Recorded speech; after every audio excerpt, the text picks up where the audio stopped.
अस्सलाम वालेकुम नाज़रीन। सिराय में आकर हम गौर व फिक्र में डूब गए। ये गौर व फिक्र में डूबने वाली ही बात थी, क्योंकि हमारे सामने एक बहुत बड़ा टारगेट था जिस तक पहुंचने के वास्ते हमारे पास अगरचे हकीकत की नज़र से देखा जाए तो कोई सामान नहीं था, बज़ाहिर कोई वसीला भी दिखाई नहीं देता था। सबसे अहम चीज़ जिसकी हमें ज़रूरत थी वो 2 ऑक्सीजन मास्क थे, जिन्हें मुंह पर चढ़ाए बगैर हम समंदर की तह में नहीं उतर सकते थे। हमारे सांस इतने लंबे भी नहीं हो सकते थे कि हम समंदर के नीचे ही नीचे तैरते हुए जहाज़ों के गिर्द लगी फौलादी तार को काटें और फिर उन समंदरों में से निकलकर समंदर के अंदर ही अंदर तैरते हुए जहाज़ों तक पहुँचें और बारी बारी जहाज़ों के पेंदों के साथ मैग्नेट बम चिपका करें। इसके लिए ज़रूरी था कि हमारे पास अगर ऑक्सीजन सिलेंडर नहीं तो कम से कम 15-20 मिनट तक समंदर के अंदर रहने के लिए ऑक्सीजन मौजूद हो, और जदीद ऑक्सीजन मास्क में इतनी गुंजाइश होती है। हम इसी मसले पर गौर कर रहे थे कि कमांडो औरंगज़ेब को एक बड़ा अच्छा ख्याल सूझा। कहने लगा, यहाँ समंदर है तो ऐसी बीच यानी ऐसा साहिल समंदर भी ज़रूर होगा जहाँ मुल्की और गैर मुल्की लोग आकर समंदर में तैराकी करते होंगे। मुझे यकीन है कि अगर यहाँ कोई ऐसी जगह है तो वहाँ कोई ना कोई स्विमिंग या डाइविंग क्लब भी ज़रूर होगी। अगर कोई डाइविंग क्लब हो गया तो इस क्लब में ऑक्सीजन मास्क भी ज़रूर होंगे। तुम्हारा क्या ख्याल है? मुझे रोशनी की एक किरण नज़र आ गया। मैंने कहा, अगर कोई डाइविंग क्लब हुआ तो यकीन करो वहाँ से ऑक्सीजन मास्क हासिल करना हमारे लिए मुश्किल नहीं होगा। यह मालूमात मैं अकेला जाकर हासिल कर सकता हूँ। कमांडो औरंगज़ेब बोला, तुम इस मिशन पर जाओ, मैं किसी मार्केट में जाकर ऐसा प्लास या कटर हासिल करने की कोशिश करता हूँ जो फौलादी तार को भी काट दे। इसके फ़ौरन बाद कमांडो औरंगज़ेब अपने मिशन पर और मैं अपने मिशन पर रवाना हो गया। सबसे पहले मैं पांडिचेरी की बंदरगाह पर गया। खासी बड़ी बंदरगाह थी, अंग्रेज़ों के ज़माने की बड़ी शानदार इमारत थी, बड़े बड़े महाराबी सतून थे। बाहर एक तरफ कारें, ट्रक और दूसरी गाड़ियाँ खड़ी थीं। एक जानिब छोटा सा रेस्तोरां बना हुआ था। मुझे मालूम था कि जिस किस्म की मालूमात मुझे चाहिए वो कहाँ से हासिल हो सकती हैं। मैं रेस्तोरां में आकर एक तरफ बैठ गया। दिन का वक्त था। रेस्तोरां में काफ़ी लोग बैठे हुए थे। एक तरफ एक गैर मुल्की जोड़ा भी बैठा काफ़ी पी रहा था। आदमी की उम्र ज़्यादा थी, औरत नौजवान थी। उसके बाल सुनहरी घुंघरियाले थे। बरतानिया की औरत लग रही थी। डाइविंग और स्विमिंग का शौक इन लोगों को ज़्यादा होता है।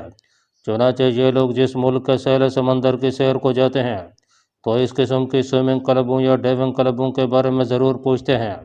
मैं उठकर उन लोगों के पास आ गया। मैंने जाते ही अंग्रेज़ी में कहा, आप लोग मुझे बरतानिया से आए हुए लगते हो। बूढ़ा अंग्रेज़ मुझे गौर से देखने लगा।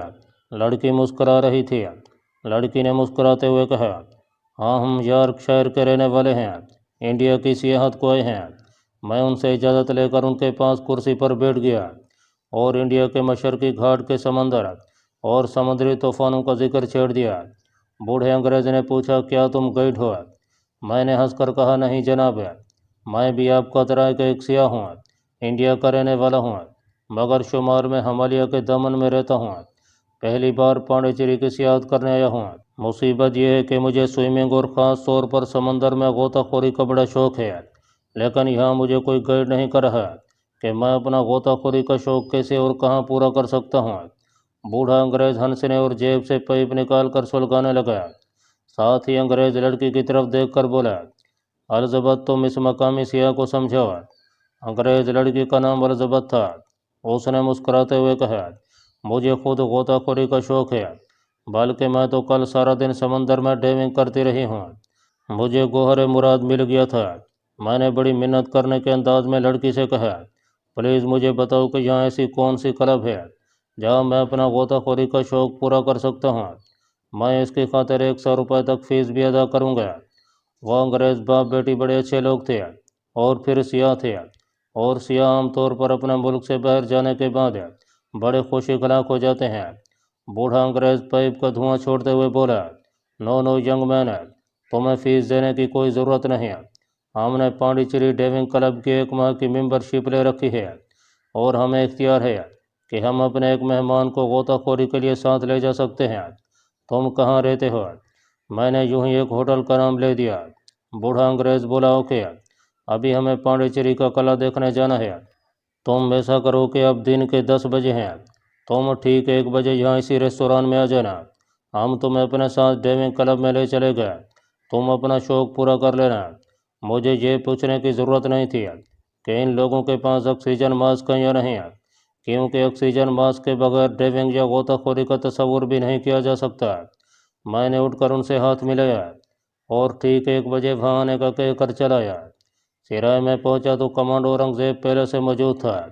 मुझे देखते ही कहने लगा, मैं तो अपना मिशन मुकम्मल कर आया हूँ, तुम सुनाओ कुछ सुराग मिला।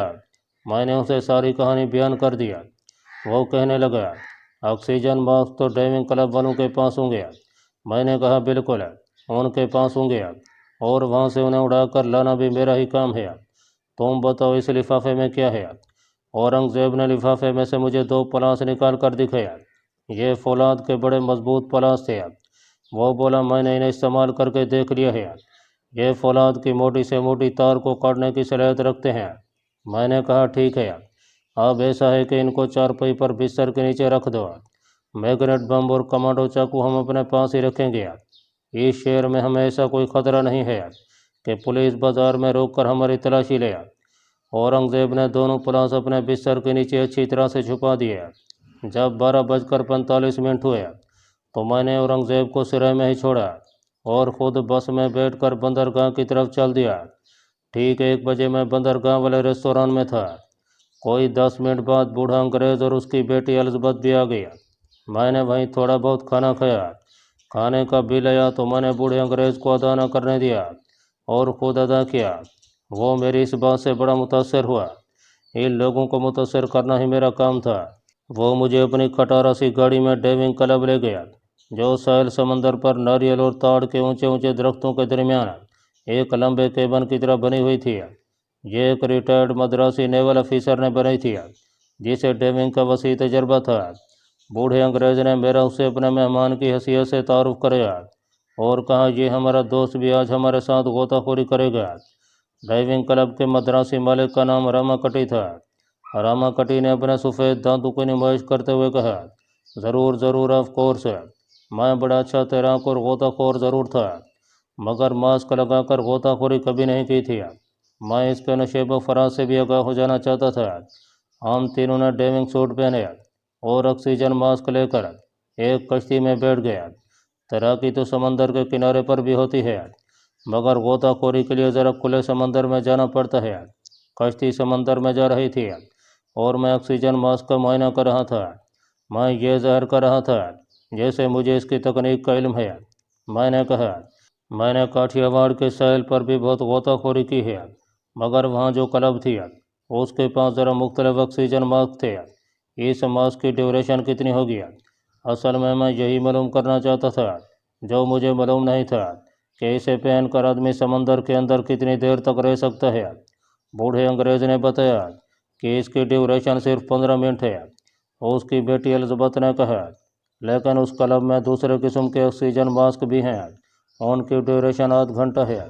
उसमें ऑक्सीजन मास्क का एक छोटा फालतू सिलेंडर साथ लगा होता है। मुझे उस ऑक्सीजन मास्क की ज़रूरत थी। मैंने सोच लिया कि वापसी पर उस ऑक्सीजन मास्क का मुआयना भी करूँगा और ये भी देखूँगा कि उसे क्लब में किस जगह पर रखा जाता है। समंदर में कुछ दूर जाकर कश्ती रोक दी गई। ये मोटर बोट थी।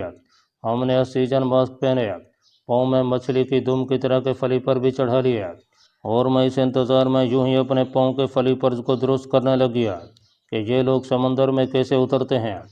मैंने देखा कि पहले लड़की मोटर बोट के किनारे पर हमारी तरफ मुंह करके बैठ गई, फिर उसने पीछे की तरफ कलाबाजी लगाकर अपने आप को समंदर में गिरा दिया। बूढ़े अंग्रेज़ ने भी ऐसा ही किया। इसका मतलब था कि गोताखोर इसी तरह समंदर में उतरते थे। चुनाचे मैंने भी उसी तरह उल्टी कलाबाजी लगाकर समंदर में छलांग लगा दिया। उल्टी कलाबाजी लगाने से ये हुआ कि जब मैं समंदर में उतरा तो अपने आप मेरा रुख सीधा हो गया। समंदर के ऊपर लहरों में हवा की वजह से तमूज था, मगर समंदर के नीचे बड़ा सुकून था। मेरी आंखों पर ऑक्सीजन मास्क का गोल शीशा चढ़ा हुआ था। मुंह में नाली थी जिसमें से मेरे फेफड़ों में ऑक्सीजन दाखिल होती है और उसी नाली के जरिए मेरे फेफड़ों की कार्बन डाइऑक्साइड बुलबुलों की शक्ल में खारिज हो रही थी। समंदर में तैरते हुए मुझे दबाव महसूस हो रहा था मगर ऑक्सीजन की वजह से मैं बड़े आराम के साथ पाँव के फली पर हिला था। बूढ़े अंग्रेज और उसकी बेटी के पीछे पीछे मछली की तरह तैरता चला जा रहा था। 10 मिनट तक हम समंदर के अंदर इधर उधर तैरते रहे, फिर बाहर निकले। 2-3 बार गोताखोरी करने के बाद हम मोटर बोट लेकर वापस क्लब में आ गया। वहाँ हमने रबड़ के बने हुए और जिस्म के बिल्कुल साथ चिमट जाने वाले डाइविंग सूट और ऑक्सीजन मास्क उतार कर लोहे की अलमारी में रख दिए, जहाँ दूसरे डाइविंग सूट और ऑक्सीजन मास्क भी लटक रहे थे। यहाँ मुझे एलिजाबेथ ने वो ऑक्सीजन मास्क दिखाया जिसे पहनकर गोताखोर समंदर के नीचे आधे घंटे तक रह सकता था। उस ऑक्सीजन मास्क के पीछे की जानिब एक प्लास्टिक की छोटी ट्यूब की शक्ल का फालतू ऑक्सीजन सिलेंडर भी लगा हुआ था।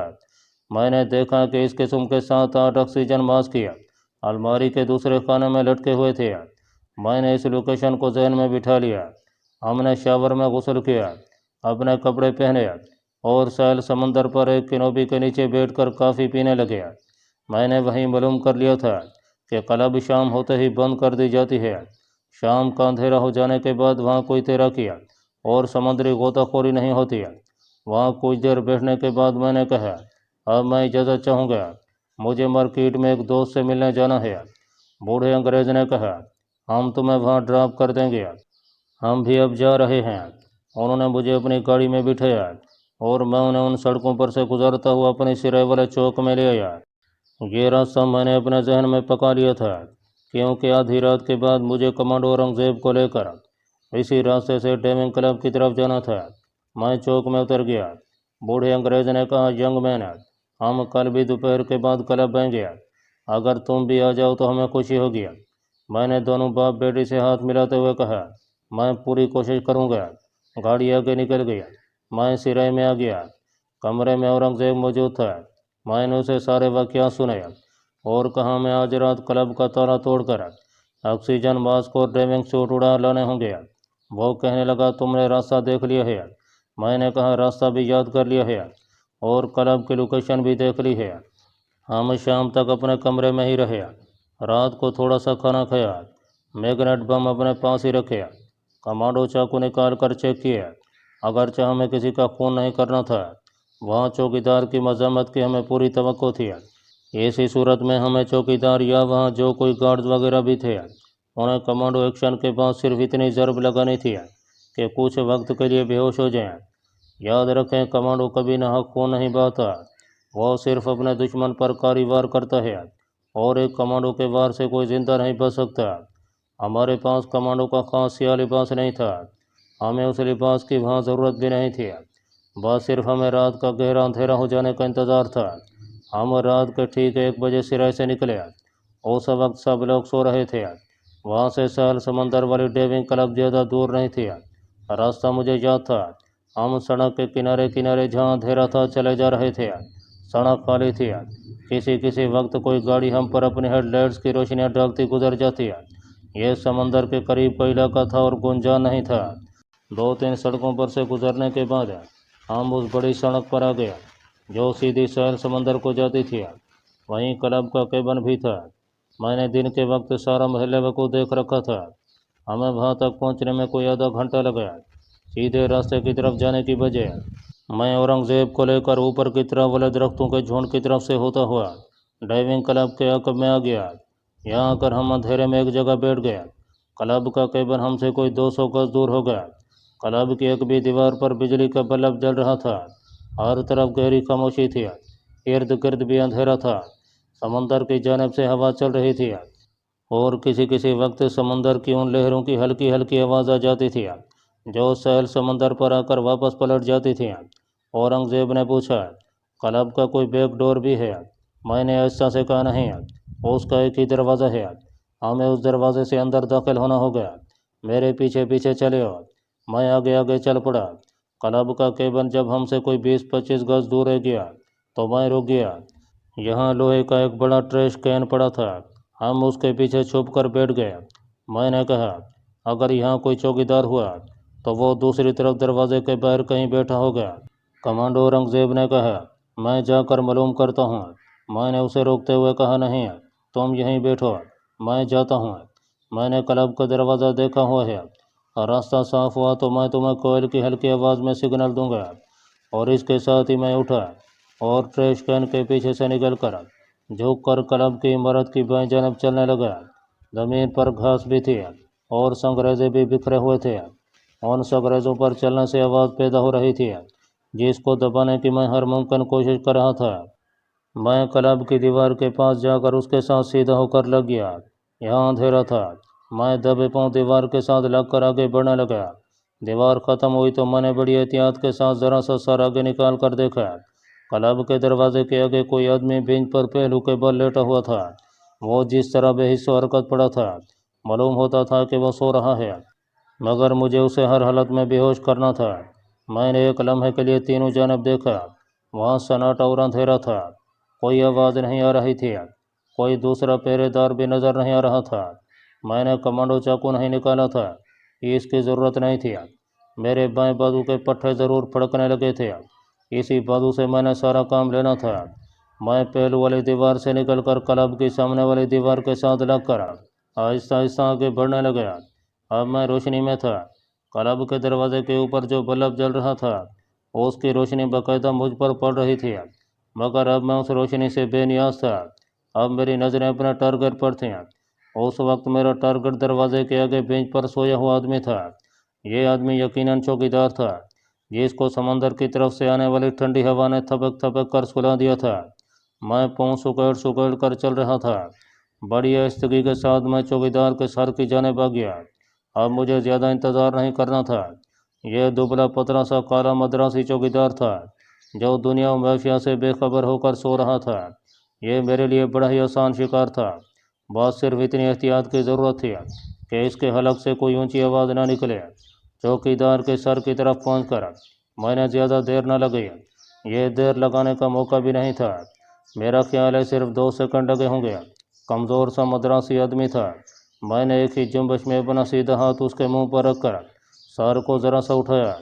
اس کے ساتھ ہی اس کی پتلی سی گردن میرے بائیں بازو کے عینی شکنجے میں تھی۔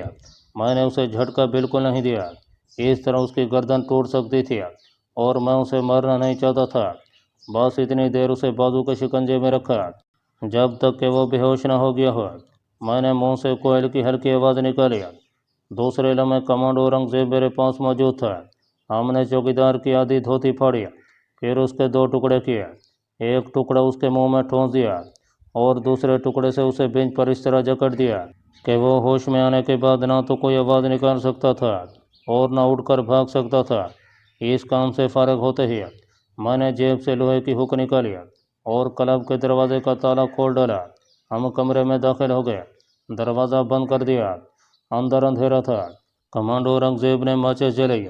میں سیدھا لوہے کی الماری کے پاس آ گیا، اس کو کھولا، اس کے اندر سے آدھے گھنٹے کی ڈیوریشن والے 2 آکسیجن ماسک نکالے، مزید ایک فالتو آکسیجن سلنڈر دوسرے ماسکوں پر سے اتار لیا، ربڑ کے 2 ڈائیونگ سوٹ نکالیے، انہیں اچھی طرح سے طے کر کے وہیں سے چمڑے کا ایک تھیلا اٹھا کر انہیں اس میں ڈالا اور جس خاموشی سے اندر آئے تھے اسی خاموشی سے باہر نکل کر درختوں کے اندھیرے کی طرف دوڑ پڑے۔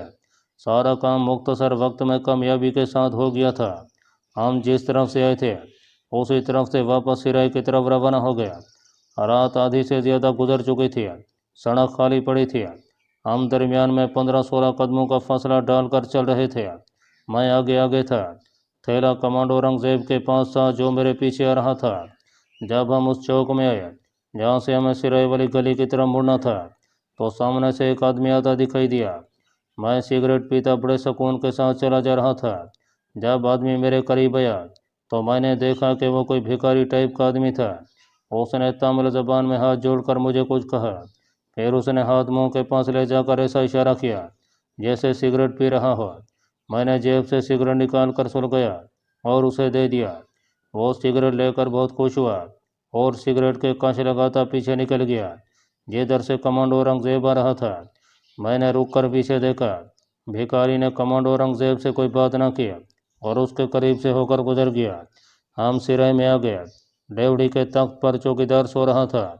ہم احتیاط سے قدم اٹھاتے اپنے کمرے میں پہنچ گئے۔ کمرے کی بتی جلا کر گئے تھے۔ چارپائی پر تھیلا رکھ کر اسے کھولا اور ہم آکسیجن ماسکوں کا معائنہ کرنے لگے۔ کمانڈو اورنگزیب نے فالتو سلنڈر کو چیک کرتے ہوئے کہا، میرا خیال ہے ہمیں اس کی ضرورت پڑ سکتی ہے۔ تم نے اچھا کیا جو اسے لے آیا۔